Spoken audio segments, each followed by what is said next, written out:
and all of my friends have left me. They're off somewhere in college, busy being awesome and doing their thing, and I'm here in Madison doing my thing, and as much as I enjoy doing my thing, it is much more enjoyable when they're here with me, and I miss them a lot.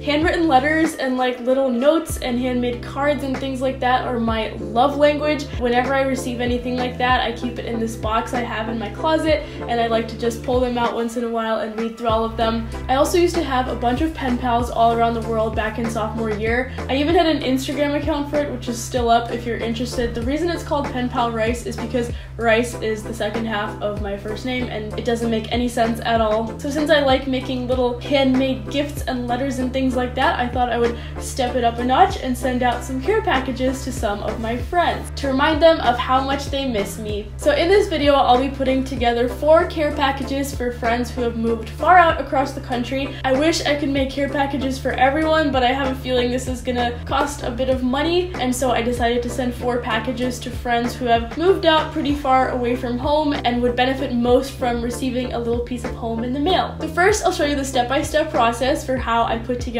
these care packages and make them cute and aesthetic without making them hella expensive. And then at the end, I'll show you exactly what I put in each care package. So if that's the only part you're interested in, just skip to the end. But if you want to see how I go about making these and how you can make some and be a fantastic friend to your friends, then watch the whole video. Let's get started. Step 1 is going to be to write out a brainstorm for what I think I might want to get for each friend. Preparing like this helps you come up with more creative and thoughtful ideas, and it also helps you get your shopping done faster because then you're not just wandering around the store looking for stuff your friends might like. You can also find better deals this way because then you go to the store knowing exactly what you're looking for. To protect the identities of these friends, I'll be referring to them by their nicknames: Friend 1, Friend 2, Friend 3, and Friend 4. You might have to be sneaky and reach out to them to try and figure out what they would actually want. So like, I want to put in some hot chocolate packets or tea bags, but I'm not sure which friend would prefer which or if they'd want both. So I'm not even going to try to hide why I'm asking because I've already asked for their mailing addresses, so they probably know to expect something. But yeah, I'm just going to straight up ask, do you like tea or hot chocolate better? Some ideas for things you might put in a care package are non-perishable snacks like granola bars, candy, trail mix, etc., a mug with some tea or hot chocolate packets, bath products like chapstick, lotion, face masks, bath bombs, etc., fuzzy socks and hats, especially if they move to a colder climate, gift cards, bonus points if it's something meaningful like a place that you two have a lot of memories at, stickers, washi tape, and other stationery supplies, a souvenir from a recent trip you might have gone on, books and magazines. If you're into pen paling, you might want to incorporate some things you'd normally put in a pen pal letter, like a letter, duh, a playlist of songs you're listening to right now, a tag of questions for them to answer, an inspirational quote, a friendship bracelet. Just don't underestimate the value of little things like that. Step 2, take your list and go shopping.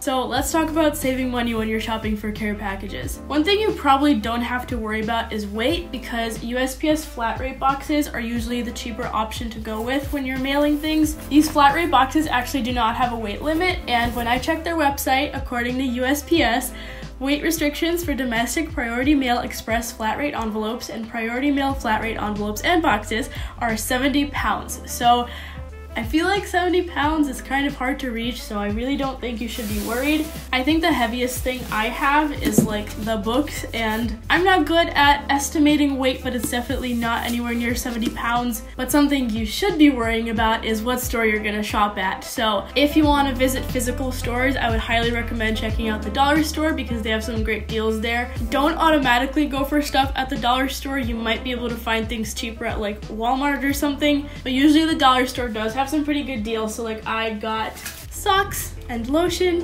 which are things that if you went to like Bath and Body Works or I don't know, whatever store sells premium socks, you would not be able to get for $1. So the dollar store, then some cheaper stores like Walmart and Walgreens. And I would also recommend checking out some cheaper bookstores. So I went to Half Price Books, which is a store that we have in our city. I got this book for $9, this one for $8, and then this one for $7. So they also had like magazines and stationery and things like that. So I didn't shop online because I just wanted to get everything done today, but it's definitely possible I could have found some better deals if I had gone online. online. If you are shopping online, then you can check out websites like Rakuten, Honey. So those are either websites or like plugins that you can install that will help you find cashback opportunities or different coupons for the items that you're looking at. Also, when you're at the store, make sure to buy in bulk. I mean, this isn't like Costco level bulk, but I got this box of Lara bars and there's 5 in here, so it came out to be cheaper than buying individual ones. And if you end up with leftovers, you can always keep them for yourself, so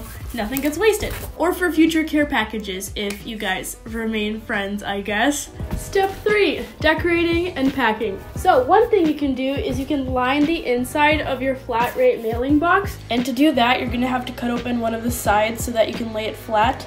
And then take some tissue paper or wrapping paper or whatever you have and just use glue or tape to line the inside of it. And then cut through the paper where the slits of the box are, tape the box back together, put it together, easy peasy. Another thing you can do is you can just decorate the inside and outside of the box with little doodles. As far as I could understand from Googling, you are allowed to decorate the outside of these boxes, but I would just make sure that you don't cover up any of like the USPS branding that tells them that it's a medium flat rate box. But otherwise, I think coloring the rest of it, as long as you also keep the address nice and visible, should be okay. So I actually realized that the medium flat rate boxes were not quite the right size for me, so I went back and I ended up using 3 envelopes and 1 small flat rate box. To save money on this step, try and get creative and use only things that you have at home already. So you probably have some old wrapping paper. It might look weird if you use happy birthday wrapping paper and it's not their birthday. You might also have some tissue paper laying around, or like I had these weird little paper things that I used to stuff the box and make sure nothing broke. I also like to make my own little stickers.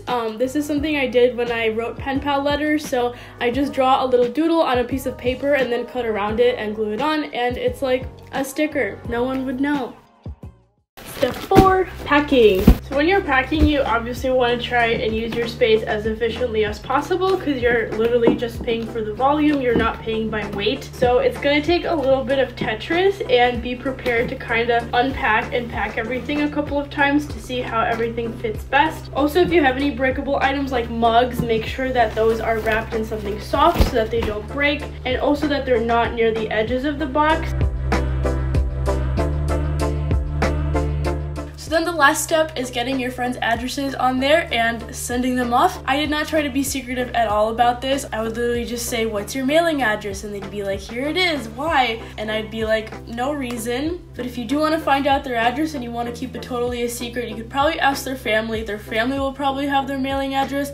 Otherwise, just don't worry about it. It'll mean a lot to them whether they know it's coming or not. So if you are mainly interested in what I put in my care packages, this is the part of the video where I'm going to go through each of them. So this is the one for friend number 2. I did some doodles on the front and the back, and then I put the chimney sticker on there and then lined it with aqua, I think is this color, aqua tissue paper. So I got this book of short stories, face mask, a letter. Friend number 2 wanted tea and hot chocolate, so I got these, lotion, Lara bar, chapstick, some postcards that I got in Paris, a letter, and then I wanted to get a gift card for Kung Fu Tea, but you can only, I think, buy them digitally. So instead of emailing it to her, because I didn't want her to get it ahead of the package, I emailed it to myself. I bought a gift card for myself, and then I just printed it out. It's not as cute, but it'll work. So for friend number 4, I didn't have to deal with any bulky items like books, so I was able to fit everything in a small flat rate box. So I got a bar of chocolate, face mask, Lara bar, chapstick. This friend only wanted hot chocolate, so I got a bunch of those. I got a Starbucks gift card, some postcards from Paris, and then the letter. I also found this ribbon in a random drawer, so I also tied that around everything.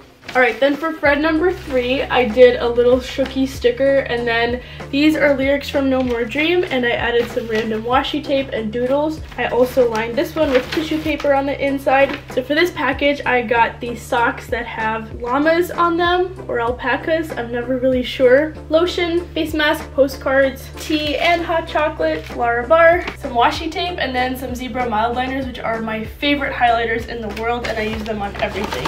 And then chapstick and the letter. Alright, then for the last one, for friend number 1, I did a bunch of washi tape around the address part of it, and then I basically did the same like design on all of these. So Inside the package, I also had another pair of llama socks. I got this book for her. I got some chocolate, but I made sure it was vegan chocolate because she's also trying veganism right now. I put together a list of vegan food places in Boston. Lotion, Larabar, bags of tea, a face mask, a postcard, and a letter. So yeah, this was a really fun experience. It was, as I mentioned, my first time making care packages. If you're curious like what sort of a budget a project like this needs, I ended up spending just over $75 on the gifts and then $35 for the shipping. So the shipping actually came out to be cheaper than I thought it would.